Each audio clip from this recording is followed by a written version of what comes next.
दर्शको, आता पाहणार आहोत एक विशेष बातमी. आपल्या जीवनात घडणाऱ्या प्रत्येक घटनेचे पूर्ण चित्र पहा, मग निर्णय घ्या आणि विनाकारण येणाऱ्या तणावातून मुक्त व्हा.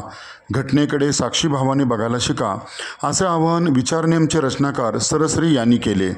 पुण्यातील मनन आश्रमात झालेल्या सरश्री यांच्या विशेष मार्गदर्शनाच्या कार्यक्रमास प्रत्यक्ष आणि ऑनलाईनद्वारे सुमारे 30,000हून अधिक लोकांनी सहभाग घेतला होता. प्रारंभी सरश्री यांच्या हस्ते मन के बोझ से मुक्ती आणि बालभक्त ध्रुव या पुस्तकाचे प्रकाशन करण्यात आले.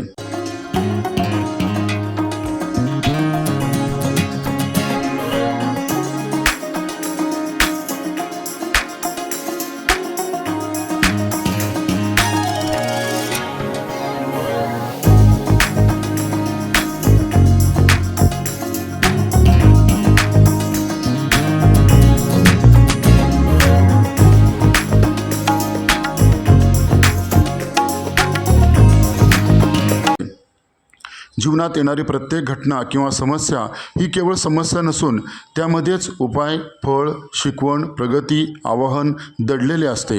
हे अनेक उदाहरणातून सरश्री यांनी स्पष्ट केले. आजच्या युगातील मोहबोलाभाई म्हणजेच मोबाईलशी जास्त मैत्री करू नका, असे सांगत मनावर विजय मिळवण्यासाठी ध्यानाचे महत्त्व समजून घ्या, असेही सरश्रींनी स्पष्ट केले. या कार्यक्रमाचे सूत्रसंचालन तेजज्ञान फाउंडेशनच्या विश्वस्त तेजविद्या यांनी केले.